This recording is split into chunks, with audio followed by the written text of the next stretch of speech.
शिवांग कुंदरकी से हमारे साथ हमारे सहयोगी शिवांग माथुर जुड़े हुए हैं। शिवांग, कुंदरकी में मतदान का क्या हाल है, तस्वीरें दिखाइए जरा।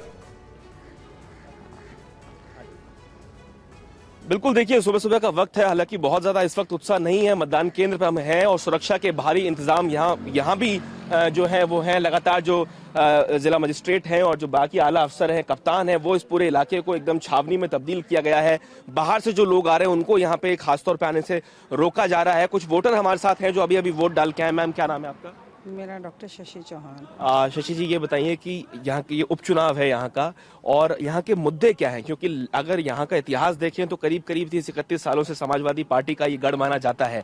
क्या इस बार कोई बदलाव आप होते हुए देख रहे हैं, या फिर जो पुरानी रीत है वही यहाँ के लोग फॉलो करेंगे? नहीं, यहाँ पर अब की बार जनता में बदलाव है। वो चाहते हैं कि हमारा विकास हो, तो इसलिए वो विकास की तरफ बढ़ते हुए उधर की तरफ ही वोट देने का उन्होंने सोचा है। हाँ, 2022 के चुनाव के बाद ये जो 24 का चुनाव है, जो उपचुनाव हो रहा है, इन 2 सालों में क्या बदलाव आया है? क्या मसले लोगों के मन में रहे?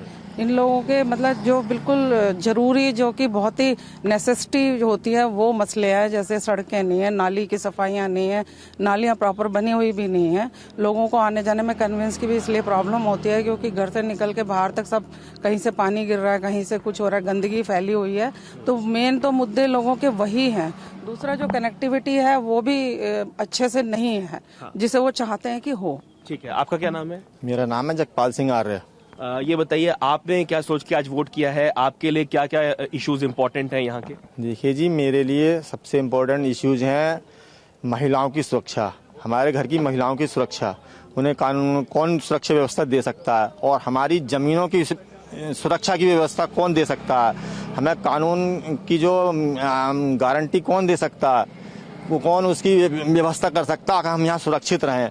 हम यहाँ जिस क्षेत्र में रहते हैं उस क्षेत्र में हमारा यहाँ पर रेशो 20-80 का है, और हम यहाँ जब ही रह सकते हैं जब हमें कानून की उच्च क्वालिटी की गारंटी मिले, और वो गारंटी हमें आज सरकार से यहाँ पर मिल रही है।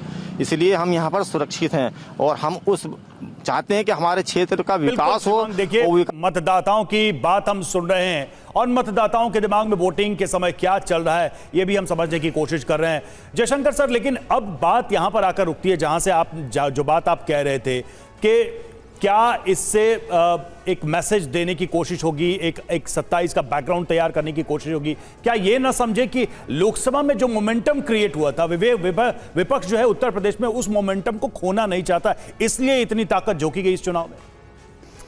नहीं, विपक्ष तो उस मोमेंटम को खोना नहीं चाहेगा, लेकिन सरकार भी ये चाहेगी कि जो उस पर दाग लग गया एक तरह का कि उसके कारण सीटें कब हो गई भारतीय जनता पार्टी की, तो वो ऐसा नहीं है। उसको दिखाना चाहेगी किसी न किसी लेवल पर भी कि नहीं, उत्तर प्रदेश में भाजपा अभी भी बहुत मजबूत है, हमारी सरकार है और हम मतदाताओं का भी समर्थन हमको हासिल है। दूसरी बात यह है कि जैसा भी हर्षवर्धन कह रहे थे, वो कानपुर की सीसा मऊ वाली सीट है, वहाँ पे मुस्लिम मतदाता ज़्यादा हैं, या कुंदरकी में भी मुस्लिम मतदाता ज़्यादा हैं, तो ये ज़्यादा होना कोई गारंटी नहीं है, क्योंकि रामपुर का भी समीकरण ऐसा ही था। लेकिन आप देखिए कि रामपुर में जो पोलिंग हुई थी, इतनी कम पोलिंग हुई थी, शहरी इलाकों में भी इतनी कम पोलिंग हुई थी कि उसके कारण नतीजा बदल गया था। तो अगर पुलिस और प्रशासन के जरिए अगर लोगों को घरों से निकल करके मतदान केंद्र तक पहुंचने ही ना दिया जाए, या किसी को रास्ते में रोक करके उसका बुर्का चेक किया जाए, बुर्का चेक करना चाहिए बिल्कुल। मेरी मानता है कि जब मतदान केंद्र के अंदर मतदान अधिकारी हो, खासतौर से अगर महिला मतदान अधिकारी हो, तो उसकी देख रेख में चेक होना चाहिए कि कौन असली मतदाता है, कौन नकली है। ये बात तो ठीक है, लेकिन पुलिस को किसी ने हक नहीं दिया है कि रास्ता में रोक करके, चाहे वो महिला हो या पुरुष हो, उसको रोके पूछे भाई तुम कौन हो, तुम तो ये हो, तुम्हारे पुलिस खोज रही है तुमको, ये तुम घर जाओ। ये बातें नहीं होनी चाहिए, क्योंकि हमने रामपुर में ये बात देखी थी कि जहाँ 30-35% की पोलिंग हुई थी, जो आजम खान की वो सीट है, वो इतना, वहाँ पर भी मुस्लिम मतदाता बहुत ज़्यादा थे, लेकिन उसके बावजूद क्या हुआ, नतीजा तो उलट गया। इसलिए उलट गया क्योंकि बहुत ही लो पोलिंग हुई। पोलिंग होने इस बार भी अखिलेश यादव ने जो आरोप लगाया है कि लाल कार्ड बांटे जा रहे हैं, वो कह रहे हैं कि साहब घरों से निकलना नहीं है और ये नहीं करना है, तो अगर ये हुआ और पोलिंग कम हो गई तो फिर तो कोई मतलब ही नहीं रहा। बिल्कुल ये सवाल है। हर्षवर्धन जी कुछ कहना चाहेंगे? और साथ में मैं एक चीज और जोड़ दूं कि ये सवाल सिर्फ मुस्लिम बहुल इलाकों के लिए क्यों है कि कम हुआ मतदान और अधिक हुआ तो ऐसा होगा, हिंदू बहुल इलाकों में ये सवाल या ये प्रश्न या ये समस्या क्यों नहीं उठती कभी? कमाल यही है, आखिर शहरी इलाकों में कम वोटिंग होती है तो क्या कभी हम लोग इस तरह से समीक्षा करते हैं कि भाजपा क्यों हार गई या उसको कम वोट मिला? मुसलमान निकलेगा तो सिर्फ समाजवादी पार्टी को वोट देगा या भाजपा के विरोध में देगा? ये लोकतंत्र के लिए बहुत अच्छी चीज है क्या मुसलमान? और फिर जब ये बात कही जाती है, अभी वो जो बोल रहे थे कि 20-80 का रेशियो है, अभी उन्होंने बटेंगे तो कटेंगे नारा कितना प्रभावी है उसका उन्होंने उदाहरण दिया। जो मतदाता गए हुए थे उन्होंने कहा कि हमको यहाँ कानून व्यवस्था चाहिए, हम यहाँ कम हैं तो हमारी स्थिति ठीक नहीं। जहां हिंदू मतदाता कम है वहां अगर ये स्थिति हो गई और जहां मुस्लिम बहुल क्षेत्र है वहां तय है कि भारतीय जनता पार्टी के खिलाफ वोट पड़ेगा, ये भी तो बड़ी विचित्र चीज है ना। क्या लोकतंत्र में ऐसा होना चाहिए? और जहां तक रही रामपुर या किसी भी ऐसी जहां जहां वोट बंटने की बात होती है तो आप कहेंगे कि जातियों में बंटता रहे। राहुल गांधी पूरे समय यही कोशिश करते रहे और लोकसभा के चुनाव में समाजवादी पार्टी को 37 सीटें मिली हैं, भारतीय जनता पार्टी को 33 सीटें मिली। उनके लिहाज से बहुत खराब प्रदर्शन रहा है, लेकिन क्या वोट प्रतिशत के लिहाज से इतना खराब प्रदर्शन रहा? पहली बात। दूसरा, उपचुनाव में यहां जो 9 सीटें हैं, अगर 10वीं मिल्कीपुर होती तो वो भी 10 में से 7 सीटें समाजवादी पार्टी के पक्ष की हैं और इसमें से 5 सीटें तो ऐसी हैं जो मुस्लिम बहुल हैं। आप कटेहरी कह लीजिए, कुदरकी कह लीजिए, सीसामऊ कह लीजिए, मतलब ये सारी सीटें ऐसी हैं जहां वैसे ही समाजवादी पार्टी का एक तरह से ज्यादा जोर रहता है। तो ऐसे में भी अगर भारतीय जनता पार्टी पूरी कोशिश कर रही है तो इसे भी जरा देखा जाए। और योगी आदित्यनाथ हेड ऑन ले रहे हैं, उस चुनौती को स्वीकार कर रहे हैं, यह भी एक बहुत बड़ी बात है। बिल्कुल, कुछ कहना चाहेंगे जयशंकर जी? नहीं, इसमें आपकी बात का एक डायरेक्ट काउंटर है ये। नहीं, कोई काउंटर इसमें नहीं है।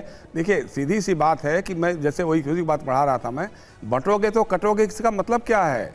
आपने तो लगातार बांट करके रखा है भाई।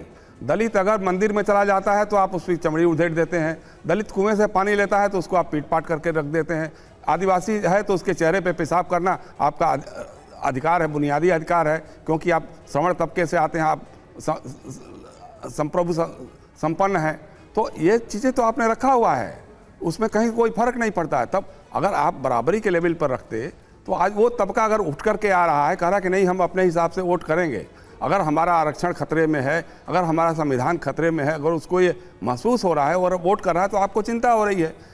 जब आपकी जाति व्यवस्था के हिसाब से जब सारे काम हो रहे थे तब तो आपको बड़ा अच्छा था, तब कहीं नहीं बंटेंगे, नहीं कटेंगे, नहीं तो होता था।